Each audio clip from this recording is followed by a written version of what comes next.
როდესაც ვართ ისეთ მოცემულობაში, რომელიც ძალიან ახალია, არ ვიცი და არ გვაქვს გამოცდილება მსგავს გამღიზიანებლებს, გამოწვევებს, როგორ უნდა ვუპასუხოთ და შესაბამისად ვართ დაძაბულები. ჩვენს თავს ამ ამოცანას დაუსახავთ, ეს ჩვენი კონტროლის მიღმა არის, ხო? ეს კიდევ უფრო გაამძაფრებს აი ამ ნეგატიური ემოციების ჭაობში ჩვენი ჩაფულის შესაძლებლობას. რაღაცა რო არ მინდა, ანუ რაღაცა მინდა ამის საპირისპიროდ. და აი ეს უნდა გავაცნობიეროთ, ფოკუსი გადავიტანოთ მიზანზე, ფოკუსი გადავიტანოთ მისწრაფებაზე, სურვილზე, ჩვენი ფსიქიკა უფრო მძაფრად აღიქვავს რაღაცა ნეგატიურ ემოციებს, იმიტომ რომ აი ესეთ გარემოში ვართ, ემოციური გადაწყვეტილება რაღაცა კონკრეტულ ქმედებების კასკადს იწვევს ხოლმე ჩვენში და გონია რომ ეს მოქმედებებით ვანეიტრალებთ.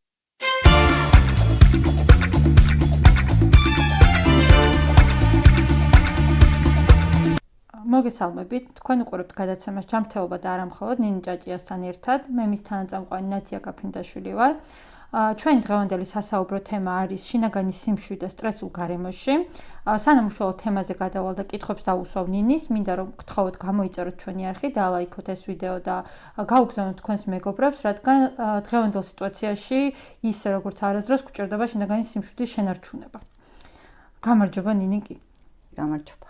მოკლედ, რატომ შევარჩიეთ ეს თემა? ანუ აღარ განმარტავ ამას, რატო შევარჩიეთ, იმიტომ რომ ყველაზე მეტად მგონი გვჭირდება რომ რაღაც ნაწილში სიმშვიდე შევინარჩუნოთ. დღეს ისეთი ვითარებაა ჩვენს ქვეყანაში. მაგრამ თავიდან მინდა დავიწყოთ იქიდან, რომ რა არის ეს ზოგადად შინაგანი სიმშვიდე და როგორ მივხვდეთ, გვაქვს თუ არა მისი ნაკლებობა, ან ზოგადად რაში გვჭირდება იმით, გვჭირდება შინაგანი სიმშვიდე, მაგრამ რაში გვჭირდება? ხო, მოდი დავიწყოთ იქიდან, რომ ვიშაყიროთ რა შინაგან სიმშვიდესა და სტრესის თანაარსებობაზე, ხო? სტრესი ეს არის რაღაცა ახალი მოცემულობა ჩვენს ცხოვრებაში, ან ისეთი მოცემულობა ჩვენს ცხოვრებაში, რომელიც იწვევს ჩვენში დაძაბულობას და ეს დაძაბულობა შეიძლება გამოწვეული იქნას იქიდან გამომდინარე, რომ თქვათ თუ მსგავსი სიტუაცია გქონია ცხოვრებაში, ჩვენ სასარგებლოდ არ დამთავრდა და ამ მიმართულებით ვღელავთ გაუცნობიერებლად, რომ შეიძლება ისე ჩვენ საწინააღმდეგოდ დამთავრდეს, ან ჩვენი მოლოდინების საწინააღმდეგოდ დამთავრდეს სიტუაცია, ან მეორე ვერსია არის სტრესი, როდის არის ესეთი მწვავე, ანუ დისტრესი, მოდი ასე ვთქვათ და ცოტა ხანში დისტრესაც ავხსნი. ხო, როდესაც ვართ ისეთ მოცემულობაში, რომელიც ძალიან ახალია, არ ვიცი და არ გვაქვს გამოცდილება მსგავს გამღიზიანებლებს, გამოწვევებს, როგორ უნდა ვუპასუხოთ და შესაბამისად ვართ დაძაბულები. ზოგადად სტრესი ძალიან მნიშვნელოვანი რამ არის ადამიანის ცხოვრებაში და სტრესი არ არის ცუდი. სტრესის გარეშე ჩვენი ცხოვრების განვითარება, ჩვენი პიროვნების განვითარება არ მოხდებოდა. როდესაც ჩვენ ესეთი ყოფით ენაზე სტრესს ვიძახით, ხო, ესე ვთქვათ, სამედიცინო თემაზე, ფსიქოლოგიურ თემაზე, ეს არის დისტრესი, ანუ სტრესი, რომელიც იწვევს ნეგატიურ შედეგებს. ეს არის დისტრესი. ხო, და თუ კი ყველაფერი ახალი, ხო, რასთანაც გვიწევს ადაპტაცია, სტრესული ხასიათის არის, ხო, როგორ შეიძლება ამ შემთხვევაში რაღაცა შინაგანი სიმშვიდე გქონდეს. მოდი შინაგანი სიმშვიდის ნაცვლად ამას დავარქვათ, როგორ გავხდეთ უფრო ადაპტურები, ხო, როგორ გავუმკლავდეთ იმ გამოწვევას, რომელიც ჩვენში იწვევს რაღაცა გაღიზიანებას, დაძაბულობას და ეს სწორედ აი ეს ადაპტურობა იყოს რაღაცა დაბალანსებული, რომ ნეგატიურ მოვლენებზე, ხო, ნეგატიურ შედეგებზე და შიშებზე არ მოხდეს ფოკუსი. ეს არის, ვთქვათ, რატომაც ვთქვი, რომ მოდი ვიშაყიროთ, შეიძლება თუ არა, ხო, რაღაცა დუალისტური თემა გამოდის, საკითხი გამოდის. ამიტომ აქაც არის იქიდან გამომდინარე საფიქრალი, რას ვეძახით ჩვენ სტრესს, ხო? სტრესი არის ესეც, თუ დადებითიც შეიძლება იყოს სტრესული. თუ შენთვის მნიშვნელოვანი ადამიანი რაღაც სიურპრიზს გაგიკეთებს, არ ელოდები, ხო? და ეს იწყოს რაღაც აღფრთოვანებას, აჰაგანცდას რაღაცა და ძალიან პოზიტიური არის. თუმცა მაშინაც, ხო, შეიძლება ვთქვათ, რომ ცოტა არაადეკვატურები ხდებით. ხო, ანუ ეს ეიფორია რაღაცებს სტრესი არის ისიც რა მდგომარეობაშიც ჩვენ ორ თვეზე მეტია ვიმყოფებით ჩვენს ქვეყანაში, ხო? რაღაცა ვეიბრძვით ტოტალიტარულ სისტემას და ამან უკვე ისეთი ქრონიკული ხასიათი მიიღო, ხო? ორ თვეზე მეტია მიმდინარეობს პროტესტი, ხო? ვეიბრძვით აი ამ რაღაცა ძალადობრივ ინსტიტუტებს, მექანიზმებს და ესეც ძალიან დიდ, ესე ვთქვათ, ნეგატიურ გავლენას ახდენს ჩვენს ცხოვრებაზე, იმიტომ რომ მუდმივი საფრთხის განცდა გვაქვს. მოდი აი, როდის არის სტრესი ცუდი, ხო? ერთი არის შედარებით ნაკლებ ხარისხზე შეგვიძლია ვისაუბროთ, როდესაც მე ვაცნობიერებ იმას, რომ მოცემულ სიტუაციაში გამოცდილება არ მაქვს და ვღელავ იმაზე, რომ რამდენად ადაპტური შეიძლება ვიყო. და მეორე არის სტრესი, რომელიც ჩემში იწვევს აი ესეთი შეიძლება ვთქვათ, რომ დამანგრეველი არის, რომელიც იწვევს ყველანაირი ადაპტაციური შესაძლებლობის დაქვეითებას, ესე ვთქვათ, და ხდება დიდი შიში, დაუცველობის შეგრძნება, უიმედობის შეგრძნებას იწვევს, ხო, იწვევს ბრაზსაც და აი ესეთი ძაფრი ბაზისური ნეგატიური ემოციები, ხო, ერთი მეორეს ანაცვლებენ, ხო, რაც ძალიან არასასურველი არის ჩვენი მენტალური ჯანმრთელობისათვის, ხო, იმიტომ რომ როდესაც ჩვენ ვსაუბრობთ შინაგან ბალანსზე, რაღაც შინაგან სიმშვიდეზე, აქ რაღაცა მუდმივ ნირვანულ მდგომარეობას არის გულისხმობთ, ხო? ჩვენ რაღაცა შინაგანი ბალანსი გვაქვს, როდესაც შეგვიძლია მარტივად ვუპასუხოთ რაღაცა გარე გამოწვევებს, ვიმოქმედოთ ჩვენი მიზნების, ჩვენი სურვილების, ესე ვთქვათ, მისაღწევად და დავძლიოთ ყველა ბარიერი, რომელიც შეგვხვდება ჩვენი მიზნების, მისწრაფებების, სურვილების, ხო, მიღწევის გზაზე. თუ არსებობს რამე ტექნიკა, რომელიც შეიძლება გავუზიაროთ, როგორ შევინარჩუნოთ, ანუ როგორ მოვიპოვოთ ეს შინაგანი ბალანსი, შინაგანი სიმშვიდე, რომ ანუ ის გარეგან ეფექტებს, რასაც გარემო გვანიჭებს ზოგადად, გავუმკლავდეთ.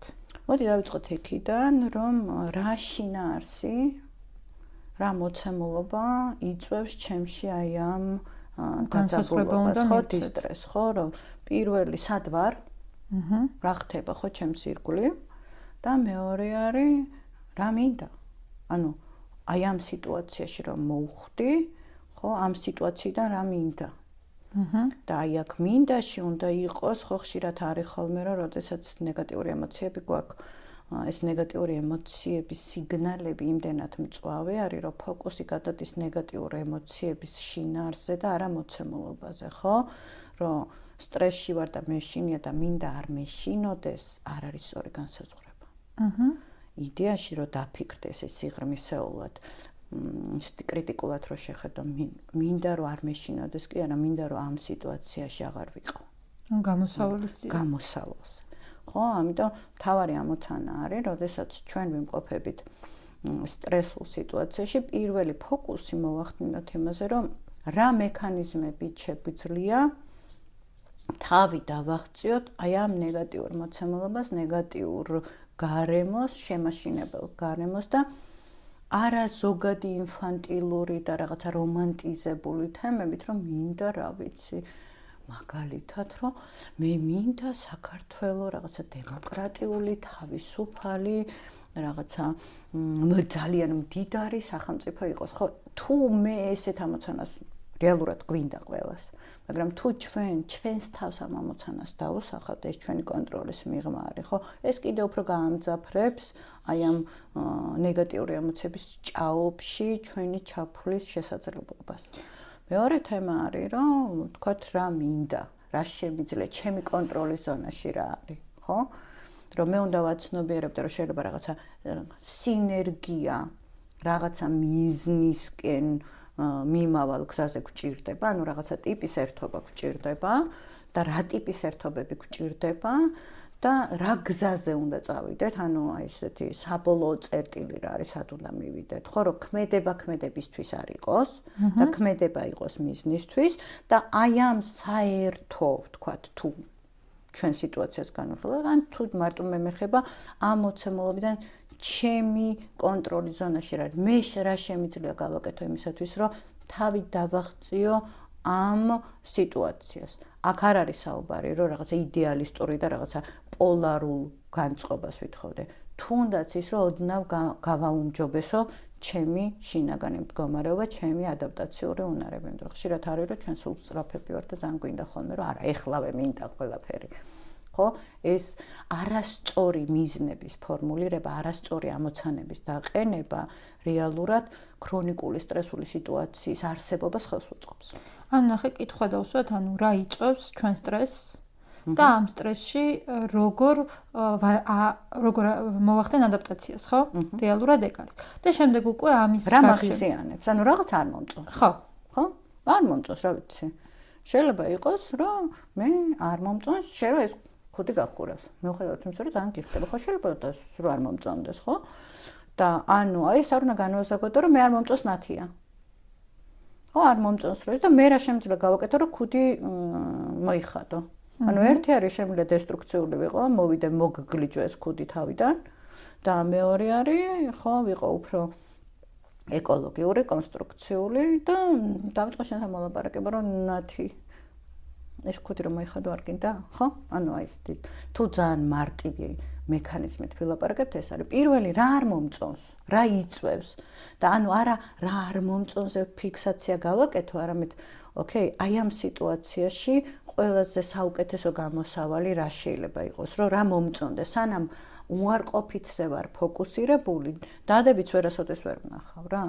რა მინდა არ ნიშნავს იმას, რომ ჩამოგითვალო რა არ მინდა. რა არ მინდას რომ ჩამოგითვლი, ის არის ბრეიქ-ივენი არის, 0 წერტილი არის. და იდეაში ხო, ანუ ჩვენ თუ ჰარმონიზაციაზე და ბალანსებს საუბრობთ, არის რა მინდა? რაღაცა რო არ მინდა. ანუ რაღაცა მინდა ამის საპირისპიროდ. და აი ეს უნდა გავაცნობიეროთ, ფოკუსი გადავიტანოთ მიზანზე, ფოკუსი გადავიტანოთ მისწრაფებაზე, სურვილზე, ფოკუსი გადავიტანოთ იმაზე, რომ დავსახოთ, ანუ აი ამ მიზნის მისაღწევად ჩემი კონტროლის მექანიზმი რა არის, იმიტომ რომ ხშირად არის, რომ ბევრ რაღაცას ჩვენ ვერ ვაკონტროლებთ, მაგრამ რაღაცნაირად უკონტროლო შინაარსების შემოტანა შეგვიძლია ჩვენი კონტროლის ზონაში. მაგალითად, ისე მოდი ხუთის მაგალითი ავიღოთ, ხო? რაც მარტივი არის. მე იყვენ გადაეკიდა ამის ხუთს ვარ და შენ იცი რომ მე ძალიან მომწონს შენი ხუთი, ხო? ხო და არ მომწონ, არ მინდა რომ ხუთი გეხუროს. ხო, ამას ვიწავ. და ანუ ნათიას არ უნდა ეხუროს ხუთი, ჩემი კონტროლის ზონაში არ არის. ხო? შენი თავია, შენი ქუდია, შენი სხეულია. ჩემი გადაწყვეტილება. ხო? შენი გადაწყვეტილება არის. აქ როგორ შეიძლება ვიყო ესე ვთქვათ, უფრო კონსტრუქციული, უფრო ეკოლოგიური და ანუ უფრო არაძალადობრივი, ხო? იმიტომ რომ თუ ეს, ანუ ჩემი კონტროლს მიღმა არის შენი სხეული, შენი თავი, შენი ქუდი, შენი გადაწყვეტილებაც, რა მრჩება რომ ვიყო ძალიან ძალადობრივი, აგრესიული, манипуляციური, ხო? აი ეს მოვედი ქუდი, წაგართვი და გადავაგდე, ძალადობაა. ამიტომ ამ მიმართებაში შემიძლია ესეთი რაღაცა დავუსვა ჩემ თავს შეკითხვა. მე რა შემიძლია გავაკეთო იმისათვის, რომ ნათემ ქუდი მოიხადოს? ამ შემთხვევაში ვექტორი იცვლება საკუთარ ქმედებაზე მოდის და აქ რაღაცა ალტერნატივების რაღაცა კასკადი შეიძლება გაჩნდეს, ხო? რაღაცა იმას აუქნა წამოვიდე მოლაპარაკებაზე. რაღაცა ვიყიდო შენი ქუდი, მაგალითად, ხო? შემოგთავაზო რაღაცნაირად იმას, რა ქვია. რაღაცა დაგისახელო მიზეზი, რატომ ჯობია რომ ეხლა აქ ქუდი, ხო, ბევრი ვერსია არის. რომ აქ მეჩნდება. ანუ არა ის, რომ ზოგადად ვერდიქტი არ მინდა ეს. მე რა შემიძლია გავაკეთო ამ მიმართულებით? რომ მე რო არ მინდა ის და მინდა მივიღო, რაც მე მინდა. ხო, და საბოლოო ჯამში რა მინდა? ანუ ქუდის მოშორება მინდა. თუ რაღაცა ნათია სხვანაირი იერსახის მიღება მინდა. ანუ ესეც გასაცნობიერებელი, მაგრამ რატო არ მინდა ეს ქუდი, რაში მიშლის მე? შინაგანი საუბრები საკუთარ თავთან ისე. მოდი ამას საუბარი არ არის, ამას ქვია, მოდი ანალიზი, ხო? ძალიან რთულია ჩვენი სურვილების დადგენა ხოლმე, განსაკუთრებით როდესაც ქრონიკულ სტრესულ სიტუაციაში ვიმყოფებით და ჩვენ ყველანი ჩვენი საზოგადოება დღეს ქრონიკულ სტრესულ სიტუაციაში ვიმყოფებით, შესაბამისად აი აქ მნიშვნელოვანი არის, რომ აი ეს რა მინდა, რატო მინდა, რას მაძლევს ეს და ეს ჩემი ნდობა როგორ იმოქმედებს ჩემს ცხოვრებაზე, ხო? ხო, ანუ დასაწყისშიც ამბობდი იმას, რომ სტრესი ამ შემთხვევაში ჩვენთან უფრო გამძაბრებულია ამ შემთხვევაში ნეგატიური სტრესი, თორემ სტრესი შეიძლება იყოს პოზიტიური ხასიათისაც. ამიტომ, როდესაც გარემო კიდევ უფრო დამატებით ნეგატიურ სტრესს გიმატებს, საკუთარ თავთან ანალიზი კიდევ უფრო მეტად უნდა შემოიტანოს შენს ყოველდღიურობაში, ხო? მოდი ესე ვქნათ, ჩვენს ყოველდღიურ ცხოვრებაში, სადაც ჩვენ ვართ ტოტალიტარული სისტემის მსხვერპლები და ის უნდა ვაღიაროთ, რომ ეხლა ჩვენ ვართ მსხვერპლები ამ მიმართულებით. მიუხედავად იმისა, რომ მსხვერპლი ნეგატიური იმით არა, ემოციურად ვართ. იმიტომ რომ განვიცდით ნეგატიურ ემოციებს, დავანებოთ, რომ ვიღაცა შეიძლება შემეწინააღმდეგოს, რომ მე სულ არ მაქვს უიმედობა, მე სულ არ ვარ სასოწარკვეთილი, ბრაზიც თემა არის, ხო, ნეგატიური ემოცია არის, სევდაც გვაქვს, იმიტომ რომ ჩვენს თანამებრძოლებს ავიწროებენ, ხო, ჩვენ თუ არა და მე რაღაცა დანაშაულის შეგრძნებაც შეიძლება გაჩნდეს, რომ იმას თუ ავიწროებენ, ხო, და მე არ მავიწროებენ, ესეც ამანაც შეიძლება გამოიწვიოს დანაშაულს, რომ რაღაცა მე საკმარისად კარგი არა ვარ, ხო, რაღაცა.